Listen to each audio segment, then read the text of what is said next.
இந்திய அளவில் பல வழக்குகளில் இதுபோன்ற விமர்சனங்கள் எழுந்துள்ளன.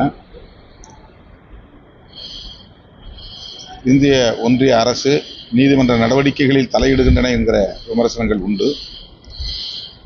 ஆனால் இந்த வழக்கில் தமிழ்நாடு அரசு அல்லது திமுக அரசு தலையிட்டு இருக்கிறது என்ற விமர்சனத்தை ஏற்க இயலவில்லை. மிக நேர்மையாக இந்த விசாரணை நடந்திருக்கிறது என்று நான் நம்புகிறேன். தீர்ப்பு வரும்போது நமக்கு அதில் உண்மை புலப்படும். சரி, இதில் யார் அந்த தார் அப்படிங்கிறது இன்னும் தெரியல. அது கூட இந்த தீர்ப்பு எப்படி ஏற்றுக்க முடியும்னு சொல்லி எதிர்க்கட்சி கேட்குறேன்.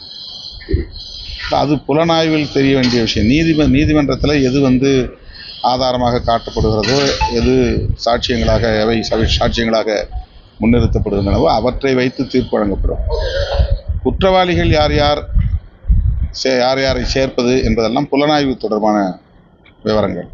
அதில் நீதிபதிக்கு எந்த ரோலும் கிடையாது.